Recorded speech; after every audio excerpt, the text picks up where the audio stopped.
Yo, what's going on, guys? It's Tyler from the Keep Pounding podcast. Um, Saturday, we get to play the Saints. We're going to get into it. We're going to talk about what's going on with the game and figure out what are the keys to be able to beat the Rams. There's a lot of other stuff I want to get into, but we're going to talk about, we will talk about the game. So a couple of things that have been going on since I talked to you guys last. I want to go into it a little bit. So let's pull this up here. Okay. So, ooh, what happened? Um, what are the keys to be able to? Let me see. What I don't know what happened here.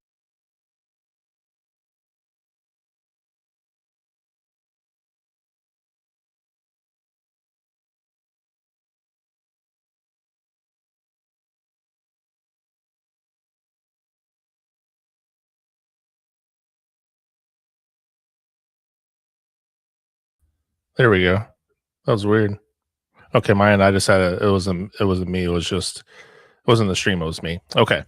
All right. So the Rams are coming back to the bank, but um can we get the W again? It was a lot that had to happen for us to be able to get the win, and we'll get into it. But it's going to be a difficult game to win. To be honest with you, it's going to be difficult. But we can do it. But there's a lot of that has to happen.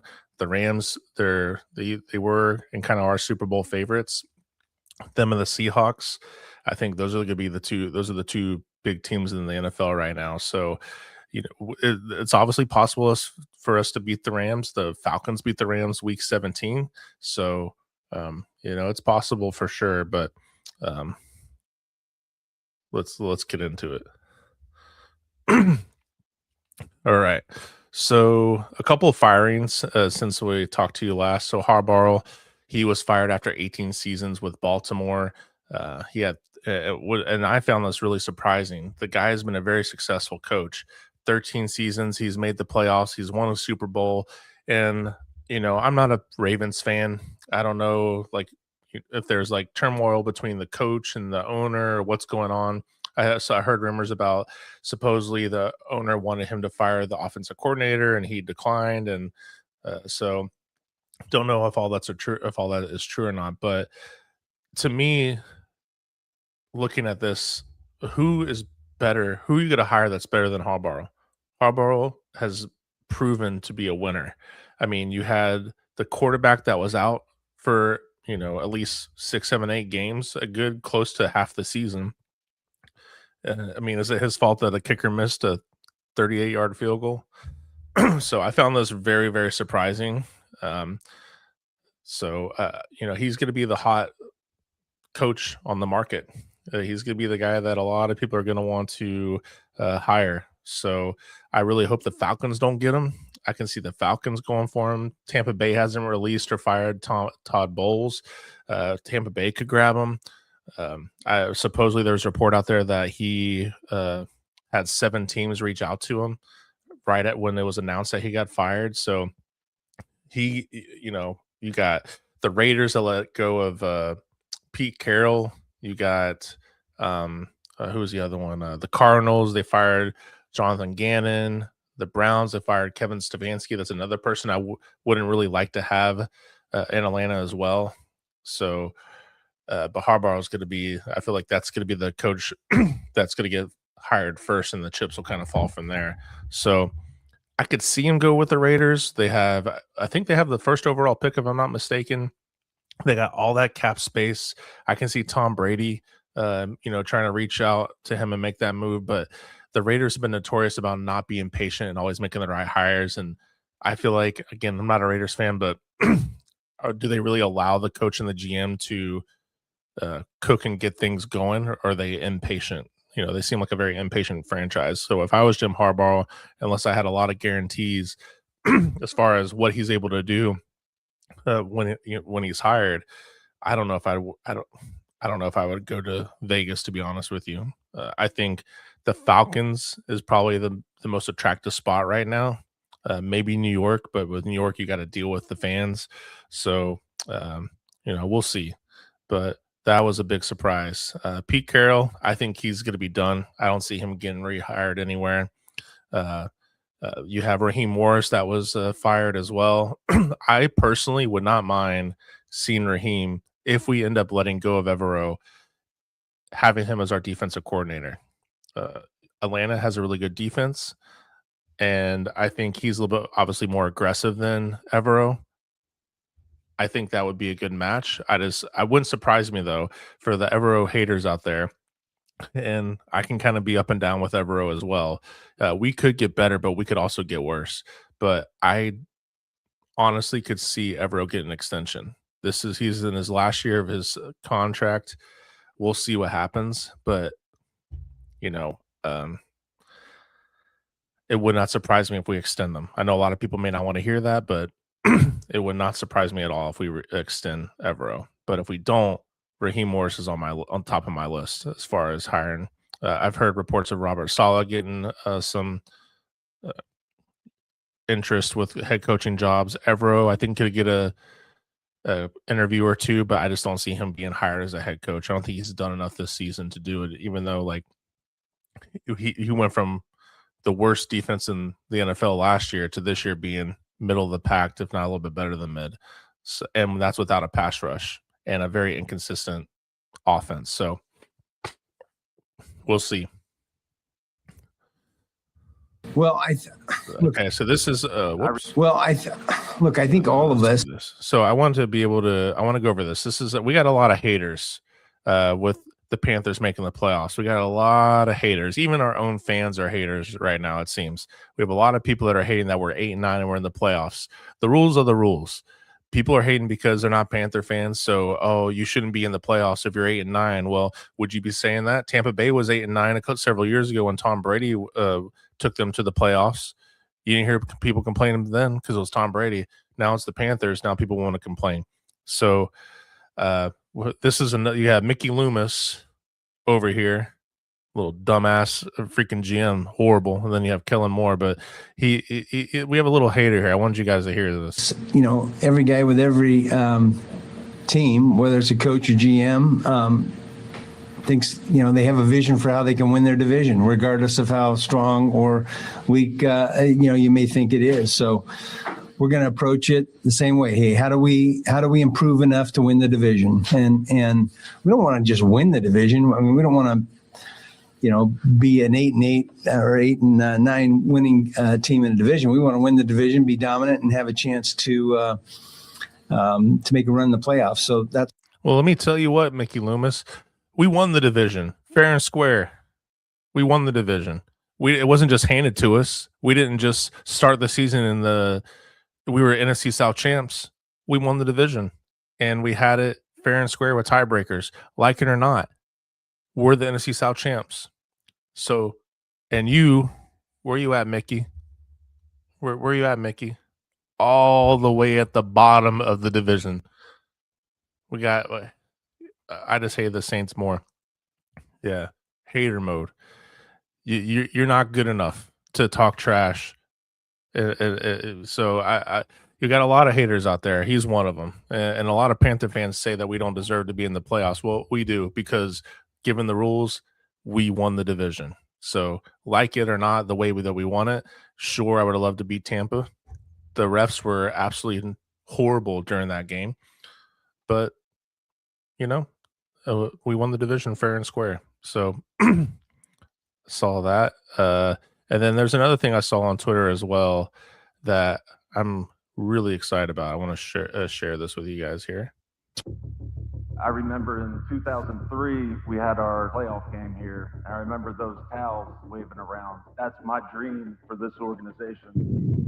Bank of America Stadium was a special place today. Black towels waving, all black uniforms. I know I said I'm back, but in essence, we back.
Oh, no. Oh, thank you guys. Okay. It's weird because on my mic it has it red if it's muted, but then down on the StreamYard I had it muted. That's weird. Okay. Thank you guys for telling me. I appreciate it. Thanks, Darkness. Thanks, Kyle. Appreciate it. Thanks. Appreciate it, man. Okay. Well, that would have been a horrible stream. So thank you. I had to, when I showed you guys the video, I had to unplug it because it's like a touch where if I had to mute it and unmute it, but it wasn't working to put it back on. So I plugged it and unplugged it in. All right. Is it working now?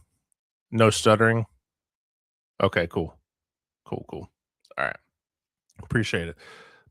Okay, so what I was saying was talking about the home game. So I'll go back to the opponents we're supposed to be playing next season. Okay, cool. Thanks, Darkness. So we got a lot of tough. We won our division, so we're getting a division winning schedule. So obviously you have your division opponents home and away. You each play them home and away. We know that. But then you have Detroit. They didn't make the playoffs this year, but Detroit is a really good football team. Offensive coordinator. I know that a new scheme, new OC. You know they're they're trying to figure things out, but it's still a really good team. They're good at running the football. They're physical. The Bears are up and coming. That's going to be a really good game to watch with Caleb Williams and Bryce Young. Baltimore, with Lamar being healthy, that's going to be a very difficult game to play to win. The Bengals obviously have Joe Burrow, Jamar Chase, T. Higgins. Hopefully, there's no Trey Hendrickson and he's on our team. That would be a game where, because I'm talking about it after the playoffs. We're not going to talk about free agency or anything like that right now, but I would love to have Trey Hendrickson on this team. We need edge rushing help, and this would be a great game, a redemption game. So hopefully there's no Trey Hendrickson next year that we have to play against when the Bengals come into town. You have the Seahawks again, so that's going to be another game with the Seahawks here. And for a while, it seemed like every season we would play each other. So we play the Seahawks, then we play the Broncos. Every single one of those are really good teams. They're all really, really good. It's going to be a tough schedule, especially at home. Now away, it's not as difficult, but it's still tough. You know, you obviously have your division opponents, but then you have Minnesota. They've been struggling. Is JJ McCarthy going to step up and be better, or is he going to regress? You have the Packers. You know, we beat them away. We could do it again. Let's see how they look next year. The Steelers. Who's going to be the quarterback? Is it going to be Aaron Rodgers? I doubt it. Or is it going to be someone in the draft? We'll see. Are they going to keep Mike Tomlin? The Browns, that should be a dub. And then you have the Eagles, which is always tough in Philly. So definitely a tougher schedule than we had this year, but that's what we want. We want to be a winning franchise and play winning teams. So that way when we get our wins, they're justified, and that's where we start become relevant. This I don't want to get too far ahead of myself where we're talking about next season, but when you start winning these games that against teams that are good and competitive, then it means something, especially if you're consistent at winning football games. It's not win loss. So once the schedule comes out, we'll go over that, but we know who our opponents are. So at home, we got some tough teams. Okay. So I want to talk about Jalen Coker. So before we get into the Rams game, so it was announced, and it kind of seemed during the last couple of weeks that Jalen Coker's snap percentage increased dramatically, and I'm like, I don't really see XL that much, and it seemed like basically that Dave Canales, without saying it out loud, which he won't unless you ask him, which he eventually was asked earlier this week, about Jalen Coker is officially wide receiver 2. And he mentioned that during his press conference or presser several days ago about Jalen Coker. I think it was Mike K that mentioned Jalen Coker's snap percentage, or maybe it was Steve Reed mentioning that his snap percentage was like, I think 90%. XL was like 13%. This should have happened a long time ago. Not saying that you totally cut out XL, which I wouldn't mind. I wouldn't mind XL not even playing Saturday, to be honest with you. But that's not going to happen. But Jalen Coker deserves to be wide receiver 2. He makes all the tough catches, all the contested catches. He's physical. He's reliable. He's consistent. And given the games that he's played and the lack of snap percentage, even with the games he played, really technically the last 2 or 3 weeks, his snap percentage has increased dramatically. I think with T-Mac and Jalen Coker, and hopefully this happens Saturday against the Rams, but even looking at the future with these two being a tandem and Dave Canales willing to play call, giving play calls, allowing Bryce to throw down the field, this is a good combo. Jalen Coker is a really good wide receiver, very good wide receiver. This should have happened a long time ago. Like, he has outperformed Excel. He's earned it. It's been a long time coming. Now, what I found interesting was comparing him to elite receivers. So like Puka Nacua, Jamar Chase, Jackson Smith, and Njigba. So I looked at some of these stats and I found this really interesting. So percentage of targets that turn into receptions, Jalen Coker is 76%, which is second in the league. Puka Nacua is second. Third is Jackson Smith and Njigba. Jamar Chase, 68%. The passer rating when targeted, he is third in the NFL. Puka Nacua in 1, Jackson Smith and Njigba number 2, and Jalen Coker number 3. Contested catch rate, he is first in the NFL at 87.5%. Drops and drop percentage, Jalen Coker. I want to make sure everyone sees this real quick. 0. His entire career, 0% drop percentage. 0. That's insane. This dude deserves to be wide receiver 2. He's not going to burn you with speed, but he's such a good route runner. He's physical. He's tall. You add that with T-Mac, and then you start adding speed to that.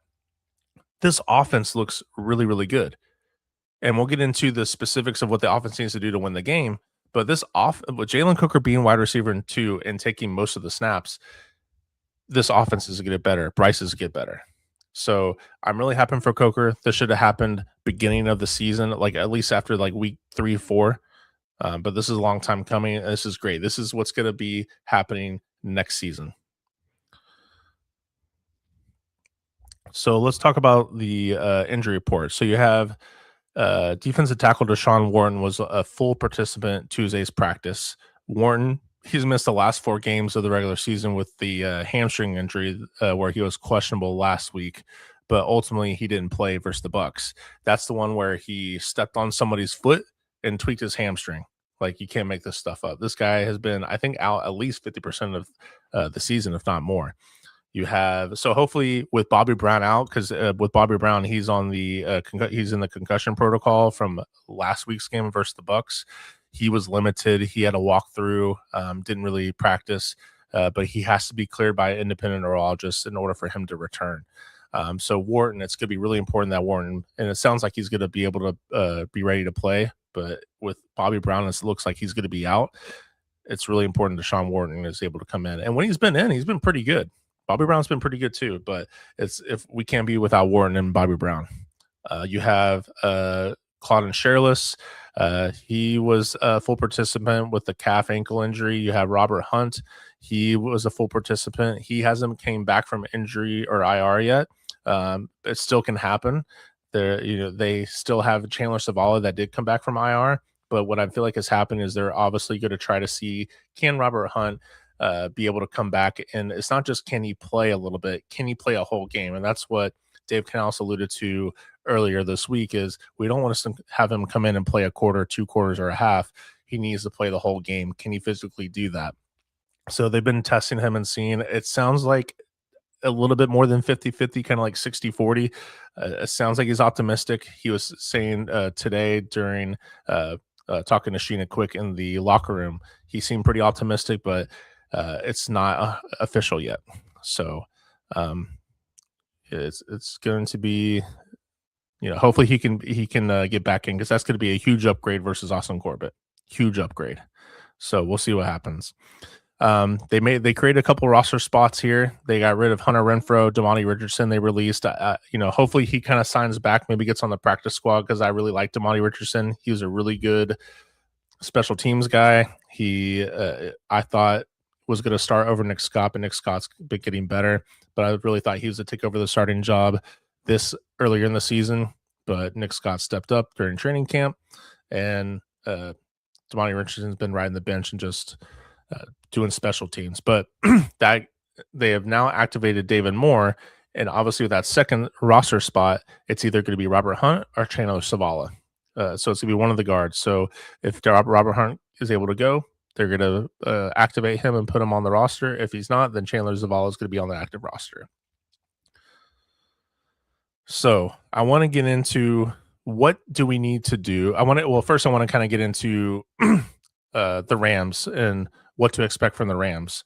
Obviously, we know that they have a high power offense. The offense is what makes this team.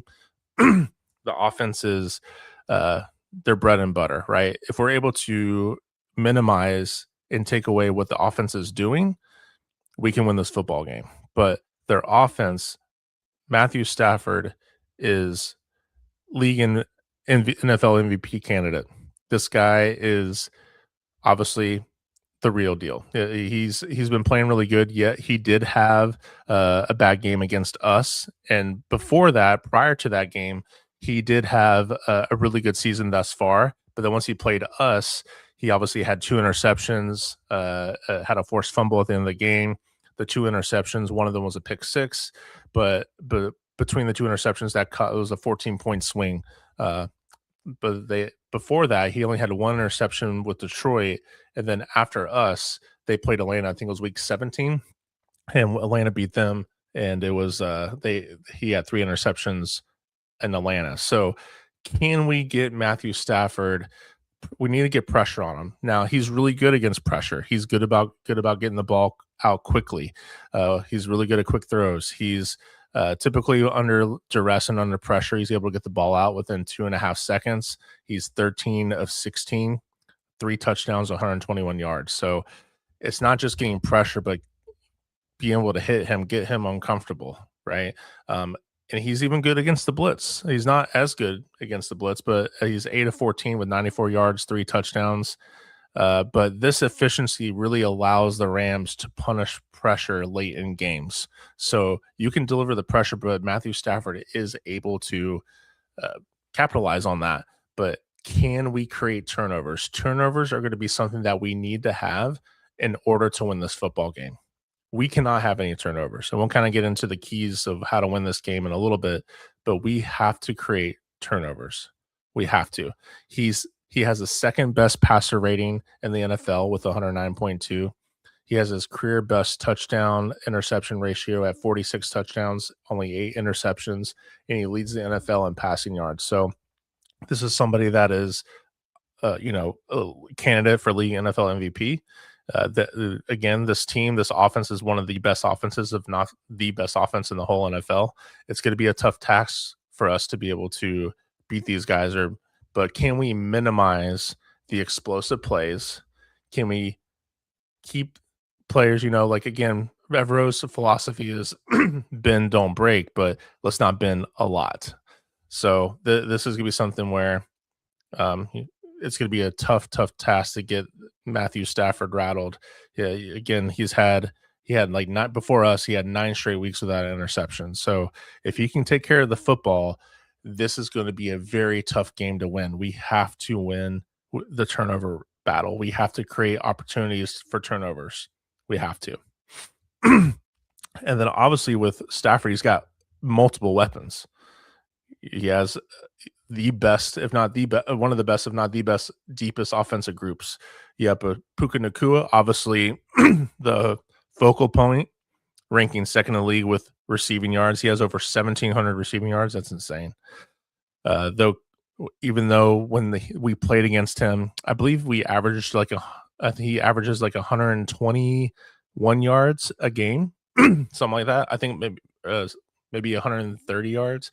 But when we played against him, he only got 63 yards, something like that. So when we were able to limit him when we played against the Rams. But again, with that, Carolina during that game, we didn't have J.C. Horn, we didn't have Trayvon Mowerk, we didn't have Christian Roseboom.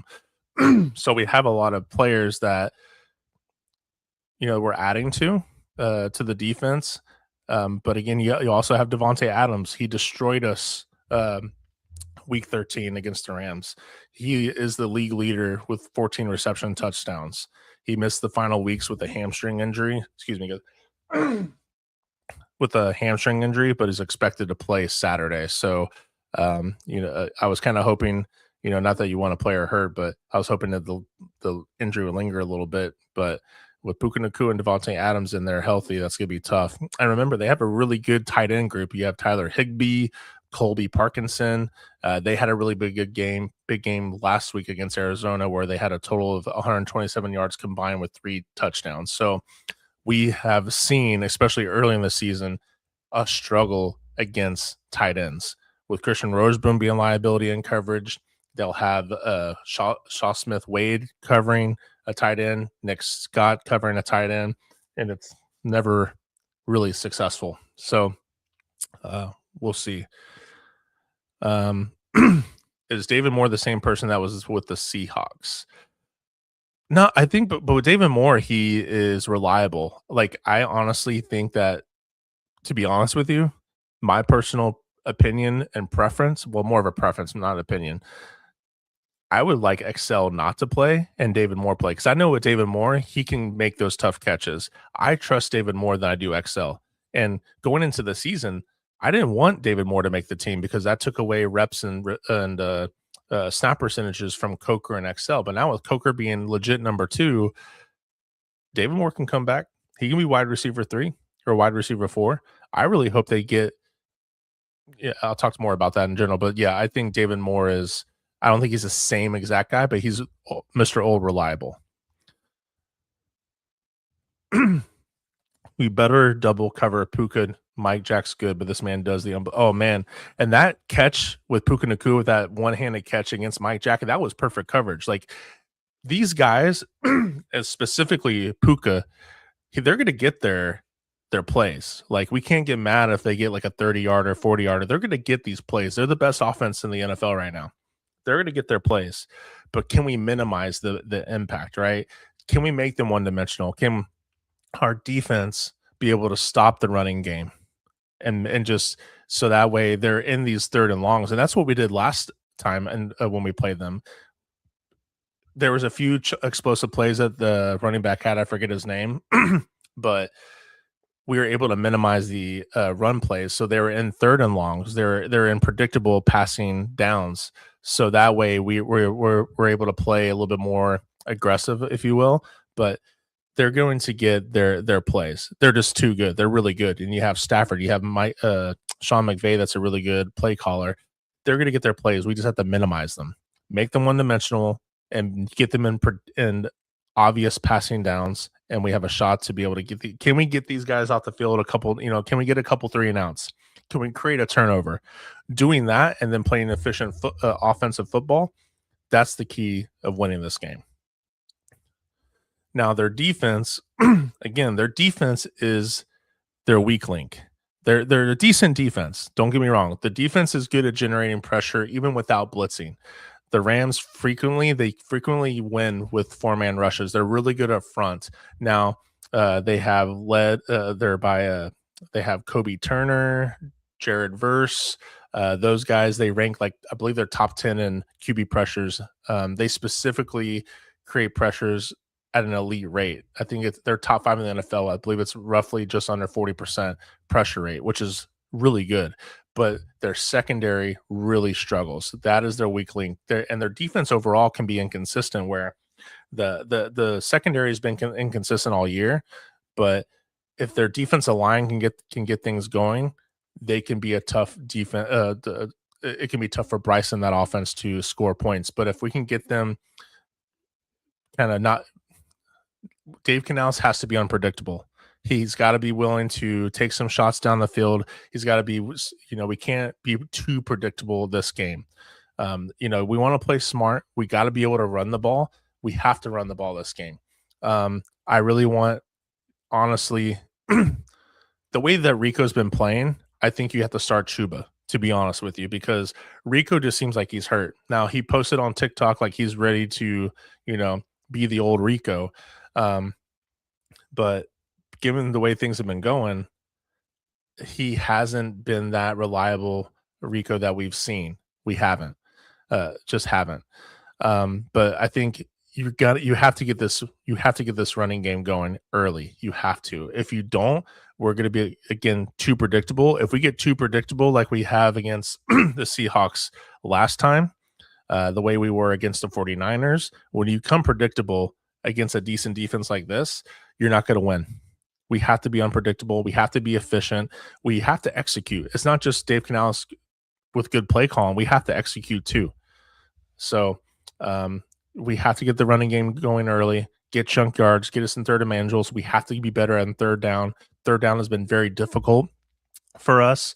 Third down has been, I think we're like, what was it, like 3-14 last week? Something ridiculous. Like we can't win football games that way. We have to, with us running the football, eating the clock, converting third downs, being efficient on offense, that's going to keep Matthew Stafford and that offense off the field, which is what we need to do. We need to minimize how often they're on the field and then create some turnovers, be able to get some 3 and outs. That's how we're going to win. It's going to be tough. It's going to be a tough task, but hey, it's the playoffs. Anything can happen. That energy, we get things rolling. That crowd, we need that crowd to be loud. We don't even be quiet. We better not be quiet. Jimmy Horn, now your time to shine. Canales better unleash him now. I agree. I think what Canales needs to do is, like he talks about adding a few wrinkles, he needs to add a few more wrinkles. Jimmy Horn, last week was the first time I saw him go up the field, and Bryce was able to get a completion for a first down. We need to, if we can be able to get a couple of chunk plays with Jimmy Horn, I think he shouldn't just be a gadget guy. We need to be able to use him up the seam, right? Open up the field. It shouldn't just be T-Mac and Jalen Coker. Let's make a wrinkle on Jalen Coker and have him go up the field. Let's stretch the field a little bit, because if we stretch the field, that Rams defense can't be so aggressive, because if we're not taking shots, that Rams defense, their secondary is going to go a little bit lower, and the windows get tight, and it's a little bit harder to march down the field that way. We have to get explosive plays. The Rams overall as a team, they're a better team than us. We have to create explosive plays. That's how we're going to win this football game, and in a lot of other ways. That's a part of the formula of winning this game. Okay, so I want to talk about the key. What do we need to do to win the game? And we talked about this a little bit. We got to protect Bryce Young. First and foremost, we have to protect Bryce Young, especially with this Rams defensive line. They don't blitz a lot. They can, but against the Arizona Cardinals, they blitzed only 10% of the time. And I want to say it was like 60% pressure rate and only blitzing 10% of the time. That's insane. So we need to be able to protect Bryce Young. If Robert Hunt is in, that's a huge upgrade. But if we can protect Bryce Young, that's the first step. We talked about earlier, running the ball effectively, not just running the ball and being consistent with it, but executing it. Run blocking needs to be better. It's been weak the last several weeks. We got Rico and Chuba need to be able to hit the hole better. We got to run effectively. We need to get 4, 5, 6 yards every run. We have to put us in manageable third down. We have to be in manageable third downs. We can't shoot ourselves in the foot with penalties, that type of thing. We need to be playing good, smart football. And we don't need to be predictable, because if we make penalties, we're in obvious passing downs, you're predictable. But obviously, like in first down, let's not run the ball every time we get first down. Now, if they can't stop us running the ball, then okay, call it. But if you're only getting 3-4 yards a carry, let's do some play action. Bryce thrives at play action. We need those explosive plays. Let's do those explosive plays, not when we need them. Let's do them early, and let's execute those plays. That's going to help us be unpredictable too. So if we're able to convert these 10, 15, 20-yard plays, that's going to open up the field more, and that's what I think that will also help the running game. But we cannot and this is a huge emphasis, we cannot turn the ball over. If we turn the ball over, I think that increases our odds of losing dramatically. Even if we tie the turnover ratio, let's just say 1 interception from Stafford, 1 interception from Bryce Young, that makes it a lot more harder to beat these guys. We have to play smart football. We got to protect the ball. We can't create turnovers. But conversely, on the defensive side, we need a turnover. We need at least 1 interception, 1 fumble. If we can create some turnovers and get the 3 and get a couple 3 and outs, and us be efficient on offense, that's what's going to help us win this football game. And we have to limit how explosive this Matthew Stafford and this offense can be. They did a lot. They did have a lot of explosive plays when we played them. But what helped us was the turnovers. But the drives that we didn't have the turnovers, they were hitting 20, 30-yard passes like it was too easy.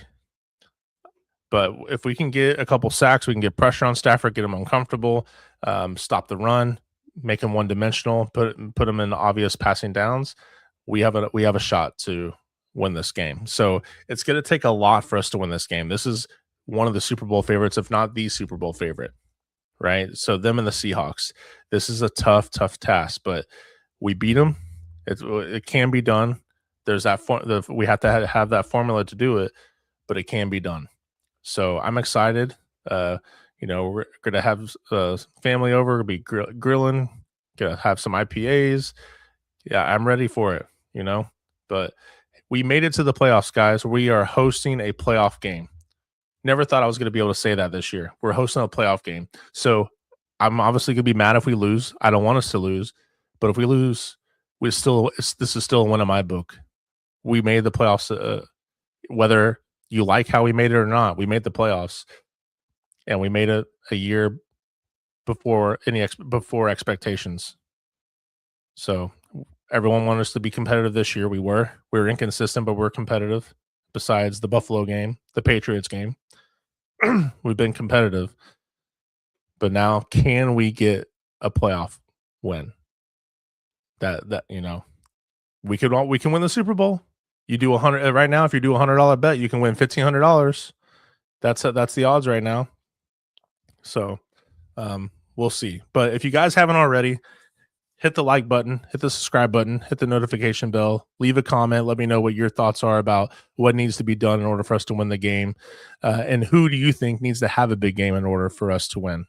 So I think the running game, I think if we can do 125 plus rushing yards, we can do some explosive plays, not turn the ball over, create a turnover, be efficient. We have a good chance of winning this game. So, as Bob Ross would say, this is a happy accident, us in the playoffs. Yeah, dude, there's so many haters on Twitter, so many haters about how we made it, but it is what it is. We made the playoffs. We swept the Falcons. We beat the Bucks. We lost against the Bucks. We got swept by the Saints, like 3-3 record. Tiebreaker. We beat the tiebreaker. Sorry, not sorry.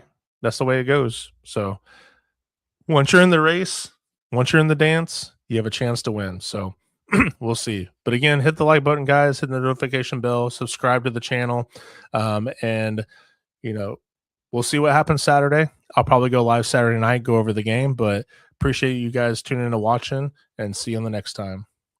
Peace.